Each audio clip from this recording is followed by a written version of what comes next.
नमस्कार साथियों। अभी अपन पिछली क्लास में पंचायती राज को लेकर के बातचीत कर रहे थे और अपन ने पंचायती राज का विकास देख लिया था 1950 तक का। अब अपन देखेंगे 1950 के बाद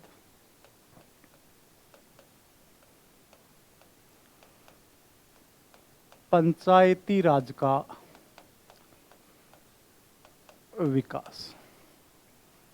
दोस्तों, ये पॉइंट आपका वेरी वेरी इंपॉर्टेंट होने वाला है। क्योंकि यहाँ पर अपन कई समितियाँ पढ़ेंगे। बलवंत राय, अशोक मेहता समिति, जीवी के राव समिति, एल.एम. सिंघवी समिति, थुंगन समिति, वी.एन. गौडगिल समिति, और इन समितियों से बहुत ज़्यादा क्वेश्चन पूछे जाते हैं। तो आप प्रत्येक पॉइंट्स पे ध्यान दें। अब देखिएगा, अपना जो पॉइंट है कि 1950 के बाद पंचायती राज के विकास का क्रम किस प्रकार से है। तो देखिएगा, 1950 के बाद भारत सरकार ने पंचायती राज जो संस्थाएं थी उनको मजबूत बनाने के लिए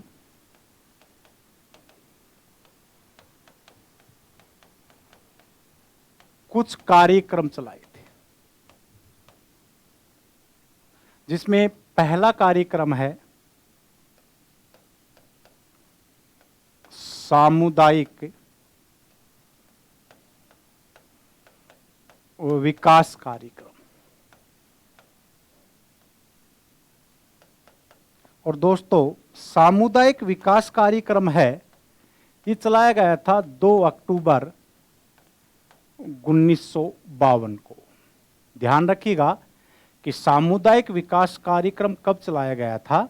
ये चलाया गया था 2 अक्टूबर 1952 को चलाया गया था। अब पहला पॉइंट तो यही आ जाएगा कि सामुदायिक विकास कार्यक्रम कब चलाया गया। 2 अक्टूबर 1952 को चलाया गया। ये जो सामुदायिक विकास कार्यक्रम था, ये के.एम. मुंशी समिति की सिफारिशों पर चलाया गया था। अगर फिर से आपको सेकंड क्वेश्चन पूछ ले कि सामुदायिक विकास कार्यक्रम किस समिति की सिफारिश पे चलाया गया था, तो ये चलाया गया था दोस्तों के.एम. मुंशी समिति की सिफारिश पे। इसके बाद सेकंड एक और प्रोग्राम चलाती है सरकार, राष्ट्रीय सेवा विस्तार कार्यक्रम। और राष्ट्रीय सेवा विस्तार कार्यक्रम सरकार ने चलाया था 1953 में। अब ये दोनों जो प्रोग्राम थे सरकार के, सामुदायिक विकास कार्यक्रम और राष्ट्रीय सेवा विस्तार कार्यक्रम, इन दोनों का उद्देश्य क्या था। तो दोस्तों ध्यान से सुनिएगा, इन दोनों का उद्देश्य था पंचायती राज संस्थाओं को मजबूत बनाना एवं जनता की सहभागिता को बढ़ावा देना। ये दोनों के दोनों उद्देश्य इन दोनों कार्यक्रमों के थे। अब क्या होता है कि जो सरकार ने उद्देश्य रखे थे सामुदायिक विकास कार्यक्रम का और राष्ट्रीय सेवा विस्तार कार्यक्रम का, इन उद्देश्यों की पूर्ति नहीं हो सकी। अर्थात ये दोनों कार्यक्रम क्या रहे, असफल रहे। और इनकी असफलता की जांच करने के लिए या अपन ये कह सकते हैं कि इन कार्यक्रमों की असफलता की जांच करने के लिए एक समिति का गठन किया गया, जिसका नाम था बलवंत राय मेहता समिति। दोस्तों ध्यान दीजिएगा, क्योंकि अब ये पॉइंट आपका वेरी वेरी इंपॉर्टेंट शुरू होने जा रहा है कि इन दोनों कार्यक्रमों की असफलता, सामुदायिक विकास कार्यक्रम और राष्ट्रीय सेवा विस्तार कार्यक्रम की असफलता की जांच करने के लिए कौन सी समिति का गठन किया गया? बलवंत राय मेहता समिति का। अभी ये समिति क्या क्या सिफारिश दी है, इन सिफारिशों पे अपन ध्यान देंगे। तो अब अपना पॉइंट शुरू हो जाता है। बलवंत राय मेहता समिति, और इसका गठन किया गया था दोस्तों 1957 में। अब बलवंत राय मेहता समिति ने अपनी कौन कौन सी सिफारिशें दी हैं? तो पहली सिफारिश है इनकी, नंबर 1, लोकतांत्रिक विकेंद्रीकरण होना चाहिए। ये पहली सिफारिश थी बलवंत राय मेहता समिति की कि लोकतांत्रिक विकेंद्रीकरण होना चाहिए।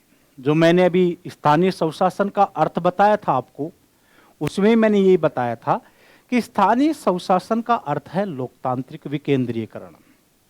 लोकतांत्रिक विकेंद्रीकरण की सिफारिश क्यों दी? क्योंकि इस समिति ने पाया कि भारत में उस समय ज्यादातर ब्यूरोक्रेसी का प्रभाव था और लोकतंत्र के बारे में जनता जानती नहीं थी। इसलिए इस समिति ने अपनी पहली सिफारिश दी कि आप लोकतंत्र का डिसेंट्रलाइजेशन करें, आप सेंट्रलाइजेशन न करें।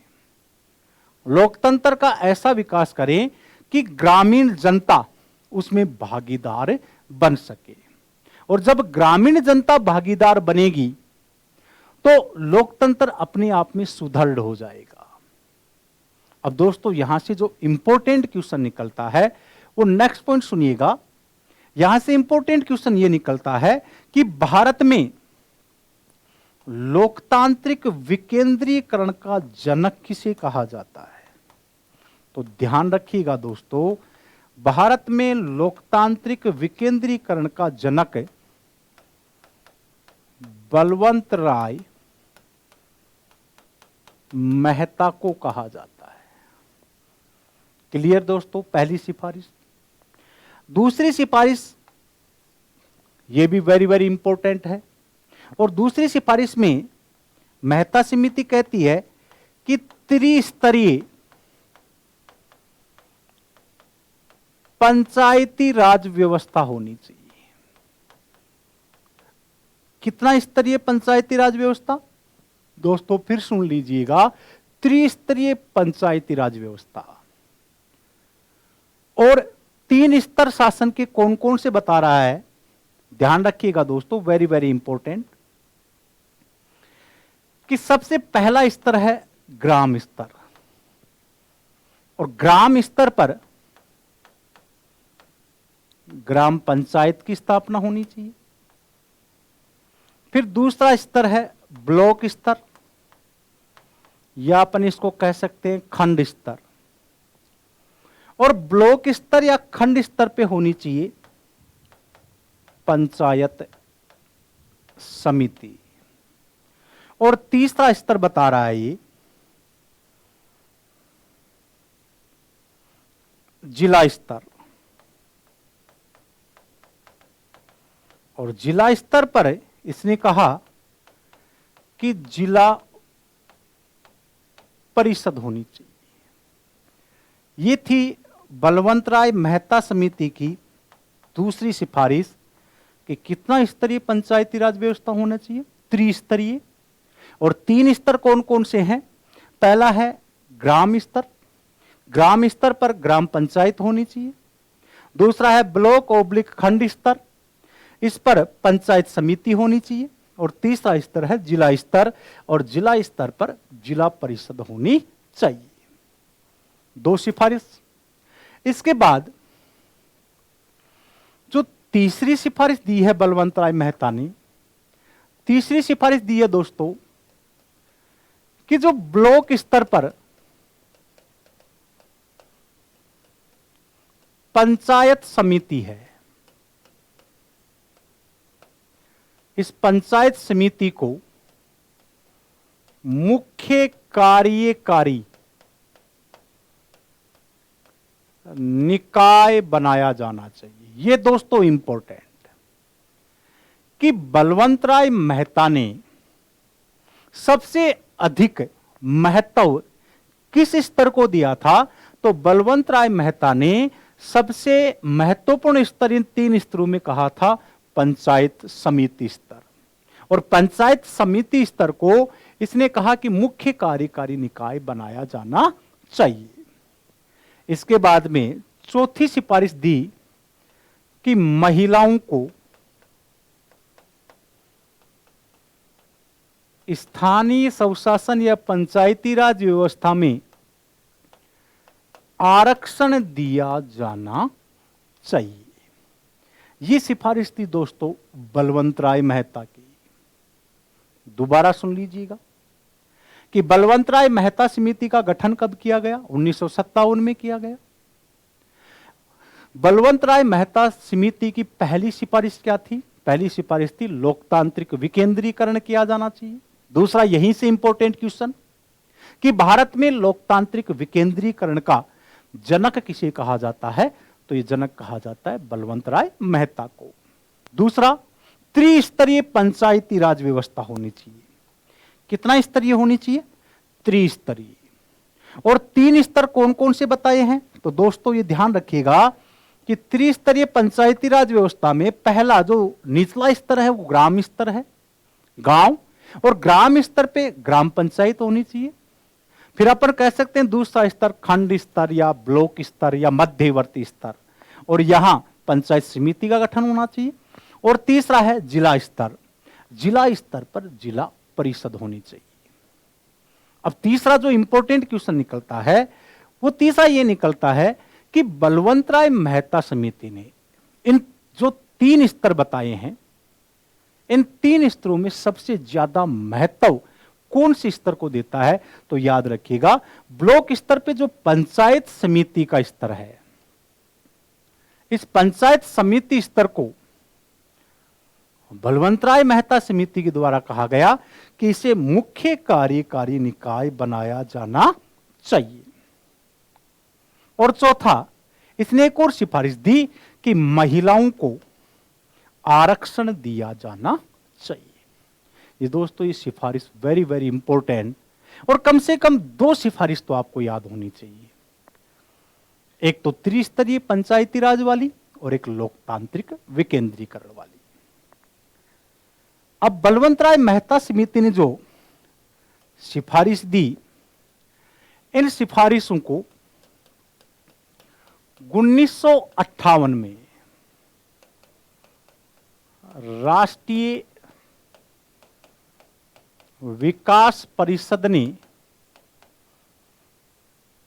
स्वीकार कर लिया कि बलवंत राय मेहता की सभी सिफारिशों को राष्ट्रीय विकास परिषद ने क्या कर लिया? स्वीकार कर लिया। यहां तक तो दोस्तों आपकी समझ में आ गया होगा। अब इसके बाद वाली कहानी पे चलते हैं। इसके बाद जो बलवंत राय मेहता ने त्रिस्तरीय पंचायती राज व्यवस्था की सिफारिश की थी, इस त्रिस्तरीय पंचायती राज व्यवस्था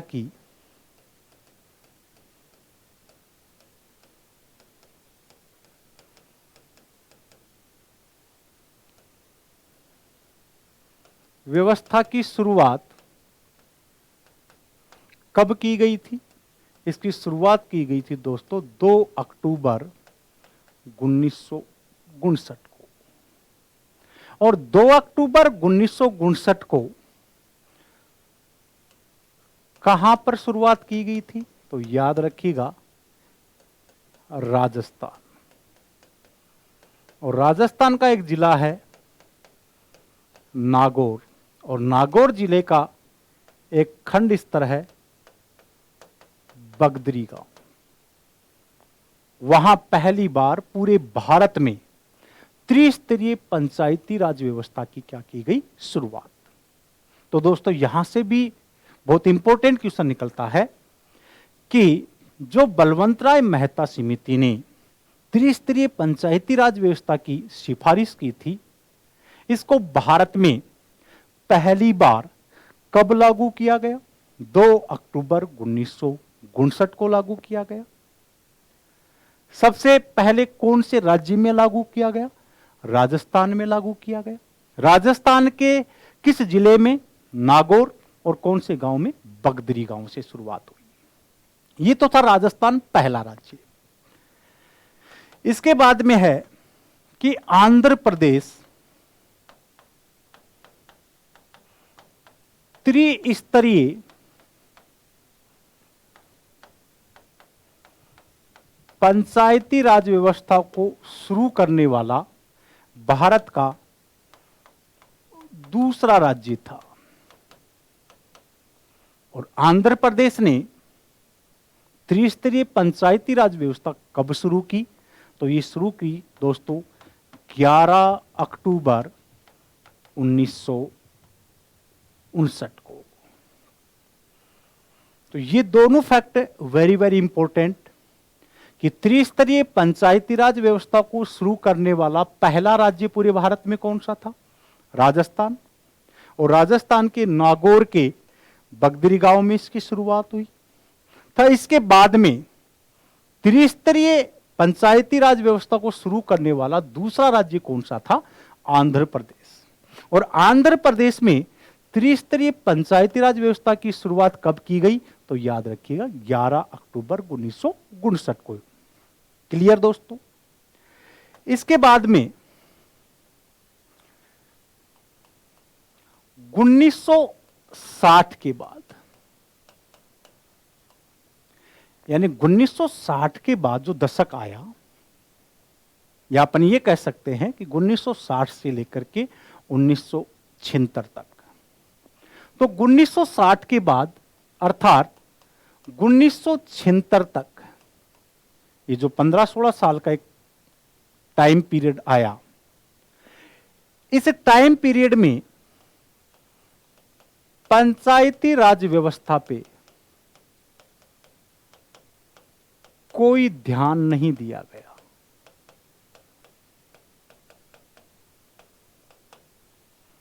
और क्यों नहीं दिया गया?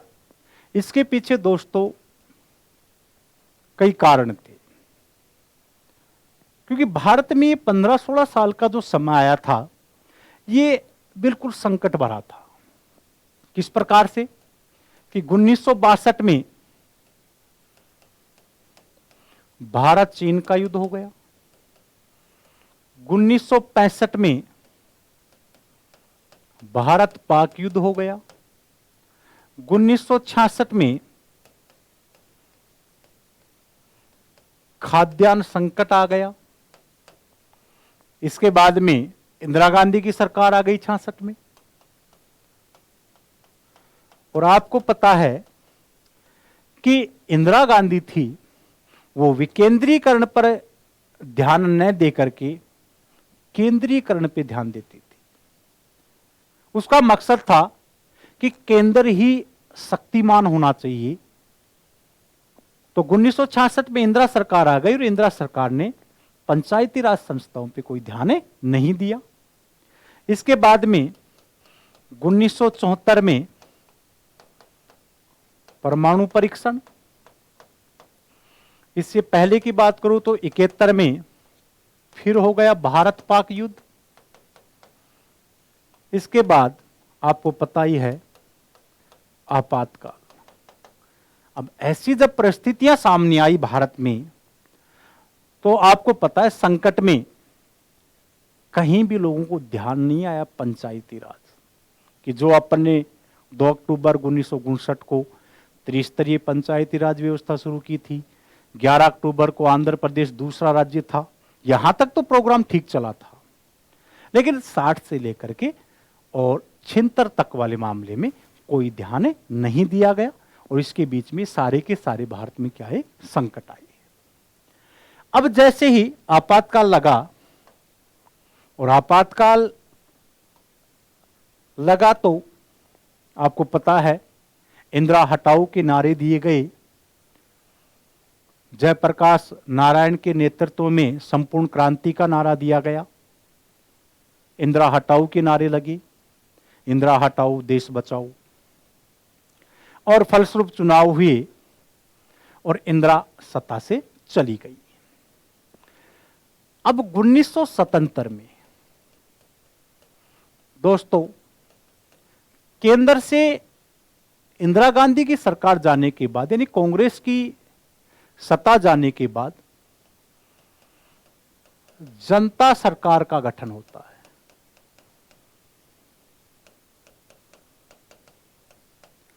और यहां प्रधानमंत्री बनते हैं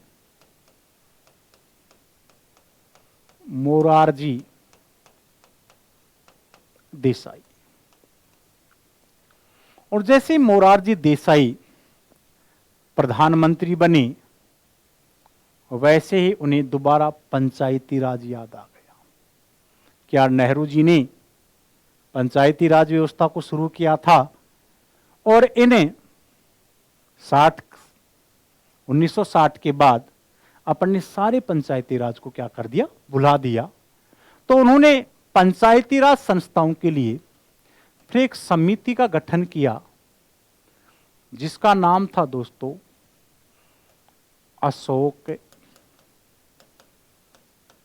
मेहता समिति।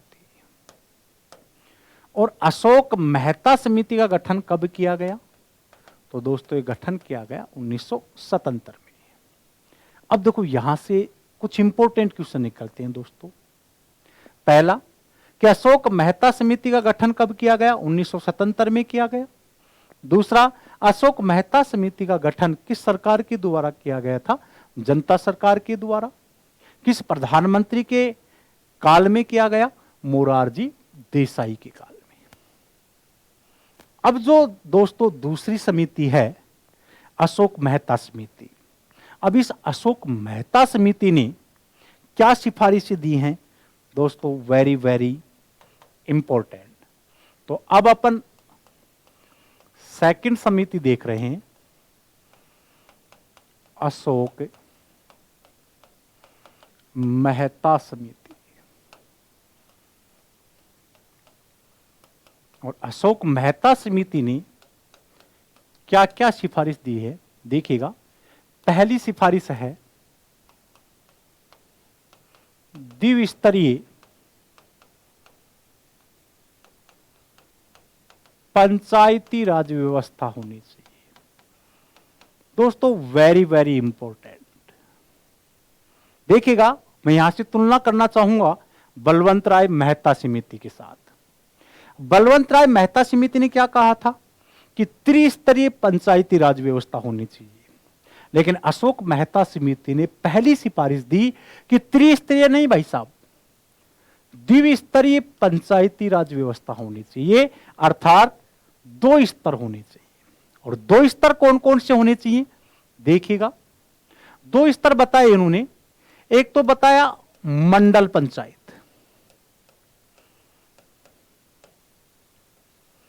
और मंडल पंचायत का गठन इन्होंने कहा 15 से 20 हजार की जनसंख्या पे होना चाहिए, कि 15 से 20 हजार तक की जनसंख्या पर एक तो किसका गठन होना चाहिए? मंडल पंचायत का। और एक इन्होंने कहा जिला स्तर पर जिला परिषद का गठन किया जाना चाहिए। दोस्तों वेरी वेरी इंपॉर्टेंट कि बलवंत राय मेहता समिति यह कह रही थी त्रिस्तरीय पंचायती राज होना चाहिए। ग्राम स्तर पर ग्राम पंचायत, ब्लॉक स्तर पर पंचायत समिति और जिला स्तर पर जिला परिषद। जबकि अशोक मेहता समिति ने क्या कहा कि त्रिस्तरीय नहीं भाई साहब, केवल 2 स्तर होने चाहिए। एक आप मंडल पंचायत बना दो, और ये मंडल पंचायत जो बनेगी, ये बनेगी 15 से 20 हजार लोगों की जो जनसंख्या है उस पर। और दूसरा है जिला स्तर पर किसका निर्माण करा दो? जिला परिषद का। दूसरी सिफारिश सुनिएगा, इस समिति ने जिला स्तर पर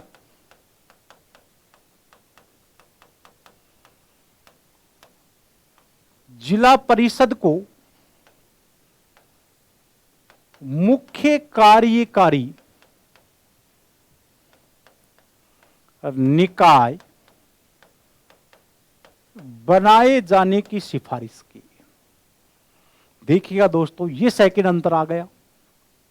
जहां बलवंत राय मेहता समिति थी, वो तो ये कह रही थी कि जो खंड स्तर पे पंचायत समिति का जो स्तर है उसे आप मुख्य कार्यकारी निकाय बनाओ। लेकिन अशोक मेहता ने कहा कि आप पंचायत समिति स्तर वाला मामला छोड़ो आप, और जिला स्तर पर जो जिला परिषद है उसे आप क्या बनाओ? मुख्य कार्यकारी निकाय। क्लियर दोस्तों? इसके बाद तीसरी सिफारिश क्या है इसकी? तीसरी सिफारिश और भी ज्यादा इंपॉर्टेंट। इसे समिति ने सिफारिश दी कि ग्राम स्तर पर ग्राम पंचायत एवं ब्लॉक स्तर पर पंचायत समिति को समाप्त कर देना चाहिए। और ये दोस्तों क्वेश्चन भी पूछा जा चुका है कि किस समिति ने ये सिफारिश दी थी कि ग्राम पंचायत एवं पंचायत समिति स्तर को समाप्त कर देना चाहिए? तो आपकी सीधे माइंड में आ जाना चाहिए अशोक मेहता समिति। इसके बाद में चौथी सिफारिश है कि राजनीतिक दलों की भागीदारी होनी चाहिए। अशोक मेहता समिति ने कहा कि पंचायती राज के जो चुनाव हैं, इस पंचायती राज के चुनाव में राजनीतिक दलों की, पॉलिटिकल पार्टीज की भागीदारी होनी चाहिए। इसके बाद में नेक्स्ट सिफारिश क्या दी इसने? नेक्स्ट सिफारिश दी दोस्तों कि पंचायती राज मंत्री की नियुक्ति होनी चाहिए। यह भी दोस्तों इंपॉर्टेंट कि पंचायतों के लिए एक स्पेशल मंत्रिमंडल में एक पंचायती राज मंत्री होना चाहिए। यह सिफारिश भी किसने दी? अशोक मेहता समिति ने। इसके बाद में नेक्स्ट सिफारिश है एससी एवं एसटी को जनसंख्या के अनुपात में आरक्षण दिया जाना चाहिए। दोस्तों फिर मैं अंतर बता रहा हूं कि बलवंत राय मेहता ने कहा था महिलाओं को स्थानीय स्वशासन ओब्लिक पंचायती राज संस्थाओं में आरक्षण दिया जाना चाहिए, जबकि अशोक मेहता समिति ने क्या कहा कि एससी और एसटी को, अनुसूचित जाति व जनजाति को जनसंख्या के अनुपात में आरक्षण दिया जाना चाहिए।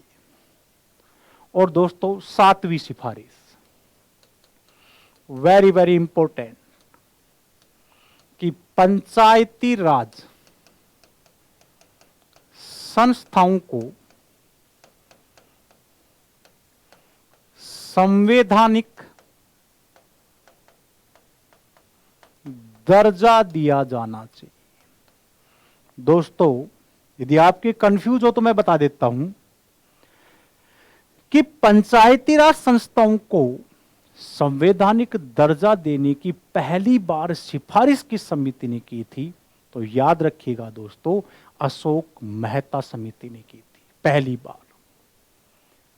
लेकिन सरकार ने क्या किया? सरकार ने इस समिति की सभी सिफारिशों को अस्वीकार कर दिया। दोस्तों, ये समितियां हैं, ये यहां से वेरी वेरी इंपॉर्टेंट हैं। आपके कंसेप्ट में मिस्टेक नहीं होनी चाहिए। तो अशोक मेहता समिति मैं एक बार दोबारा रिपीट करा देता हूं आपको, और इसको रिपीट करेंगे अपन बलवंत राय मेहता समिति के साथ। देखिएगा कि अशोक मेहता समिति का गठन कब किया गया? 1977 में हुआ। किस सरकार के द्वारा करवाया गया? जनता सरकार के द्वारा करवाया गया। और इस समिति ने क्या क्या सिफारिश दी? पहला पॉइंट है कि द्विस्तरीय पंचायती राज व्यवस्था होनी चाहिए। जहां बलवंत राय क्या कह रहा था? त्रिस्तरीय पंचायती राज, वहीं अशोक मेहता कह रहा है द्विस्तरीय पंचायती राज व्यवस्था होनी चाहिए। और दो स्तर कौन कौन से बताइए? एक तो मंडल पंचायत, और मंडल पंचायत कितने हजार की जनसंख्या पर? 15 से 20 हजार की जो जनसंख्या है वहां मंडल पंचायत होना चाहिए, और एक जिला स्तर पर जिला परिषद होनी चाहिए। दूसरा, इन्होंने कहा कि जिला स्तर पर जो जिला परिषद है उसे मुख्य कार्यकारी निकाय बनाया जाना चाहिए। मैं फिर तुलना कर रहा हूं बलवंत राय मेहता समिति के साथ। बलवंत राय मेहता समिति ने यह कहा था कि जो मध्यवर्ती स्तर है, खंड स्तर, और खंड स्तर पर है दोस्तों पंचायत समिति, क्या पंचायत समिति स्तर को मुख्य कार्यकारी निकाय बनाओ। लेकिन अशोक मेहता समिति ने कहा कि जिला स्तर पर जिला परिषद को मुख्य कार्यकारी निकाय बनाया जाना चाहिए। अगला, इस अशोक मेहता समिति ने ग्राम स्तर पर ग्राम पंचायत एवं ब्लॉक स्तर पर पंचायत समिति स्तर को समाप्त करने की सिफारिश दी। क्वेश्चन पूछा भी जा चुका है कि कौन सी समिति ने इन दोनों को समाप्त करने की सिफारिश दी थी? अशोक मेहता समिति ने। इसके बाद में नेक्स्ट सिफारिश है कि राजनीतिक दलों की भागीदारी भी होनी चाहिए। सीधा ही क्वेश्चन आ जाए कि किस समिति ने कहा था कि पंचायती राज संस्थाओं में राजनीतिक दलों की भागीदारी होनी चाहिए? तो यह आ गया अशोक मेहता समिति। इसके बाद नेक्स्ट सिफारिश है कि पंचायती राज मंत्री की भी नियुक्ति की जानी चाहिए। यह भी दोस्तों वेरी वेरी इंपॉर्टेंट, प्रत्येक सिफारिश इंपॉर्टेंट है दोस्तों, इसलिए कंसेप्ट में मिस्टेक नहीं होनी चाहिए आपकी। इसके बाद में है कि एससी और एसटी को जनसंख्या के अनुपात में आरक्षण दिया जाना चाहिए। जहां बलवंत राय मेहता समिति कह रही थी कि महिलाओं को आरक्षण होना चाहिए, वहीं अशोक मेहता समिति कहती है कि एससी और एसटी को जनसंख्या के अनुपात में आरक्षण दिया जाना चाहिए। और जो मैं लास्ट सिफारिश की बात कर रहा हूं दोस्तों, इस समिति ने कहा कि पंचायती राज संस्थाओं को संवैधानिक दर्जा दिया जाना चाहिए। यानी पहली बार किस समिति ने कहा था कि इनको संवैधानिक दर्जा दिया जाना चाहिए? तो दैट्स अशोक मेहता समिति। लेकिन इस समिति की सभी सिफारिशों को क्या कर दिया? अस्वीकार कर दिया गया। अब दोस्तों अस्वीकार तो सरकार ने कर दिया, लेकिन भारत के दोस्तों 3 राज्य इस समिति की सिफारिशों को लागू किया। और 3 राज्य कौन कौन से थे दोस्तों? वेरी वेरी इंपॉर्टेंट, कि अशोक मेहता समिति की सिफारिश को लागू करने वाले 3 राज्य कौन से थे? तो यह था दोस्तों, पहला आंध्र प्रदेश, दूसरा बंगाल, और तीसरा था कर्नाटक। इन 3 राज्यों ने अशोक मेहता समिति की सिफारिशों को क्या किया था, लागू किया था। तो दोस्तों ये क्वेश्चन भी आ सकता है कि अशोक मेहता समिति की सिफारिशों को लागू करने वाले कौन कौन से राज्य थे, उन राज्यों के समुच्चयों को अलग कीजिए। तो इसमें 4 ऑप्शन हो सकते हैं आपके सामने। 2 राज्य ये दे सकता है, एक अलग दे सकता है, तीनों के तीनों अलग दे सकता है, एक ऑप्शन में तीनों राज्य मिलेंगे। तो 3 राज्य कौन कौन से थे? आंध्र प्रदेश, बंगाल और कर्नाटक। इन तीनों राज्यों ने अशोक मेहता समिति की सिफारिशों को क्या किया, लागू किया। दोस्तों ये थी दोस्तों अपनी अशोक मेहता समिति। तो यहां पे अपन ने 2 समितियां देखी, बलवंत राय मेहता और अशोक मेहता समिति। अब दोस्तों कल नेक्स्ट वीडियो में अपन पढ़ेंगे जीवीके राव समिति, एलएम सिंघवी समिति, थुंगन समिति और गोडगिल समिति। ये छोटे छोटे वीडियो इसलिए डाले जा रहे हैं कि आपको प्रत्येक कंसेप्ट समझ में आ जाए।